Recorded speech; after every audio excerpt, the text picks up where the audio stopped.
DMart foundation यांच्या वतीनं 1.5 कोटीतून महानगरपालिकेच्या नेहरूनगर विद्यालय, जरगनगर विद्यालय, प्रिन्स शिवाजी विद्यालय जाधववाडी, वीर कक्कय विद्यालय आणि कसबा बावडा इथल्या प्रिन्स शिवाजी विद्यालयात आधुनिक संगणक लॅब, सुसज्ज ग्रंथालय सुरू करण्यात आलंय. महानगरपालिकेच्या वीर कक्कय विद्यालयात उपायुक्त साधना पाटील यांच्या हस्ते याचं उद्घाटन झालं.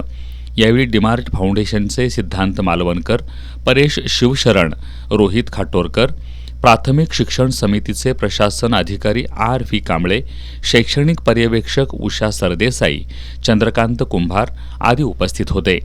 संगणक लॅब आणि ग्रंथालयासाठी स्वखर्चातून शिक्षकांचीही नियुक्ती करण्यात आली आहे. यावेळी बोलताना उपायुक्त पाटील यांनी डीमार्ट फाउंडेशनच्या कामाचं कौतुक केलं. याप्रसंगी शाळेच्या मुख्याध्यापिका भारती सूर्यवंशी, वहिदा मोमीन, संजय कडगावे, शांताराम सुतार यांच्यासह शिक्षक, शिक्षकेतर कर्मचारी, विद्यार्थी, पालक उपस्थित होते.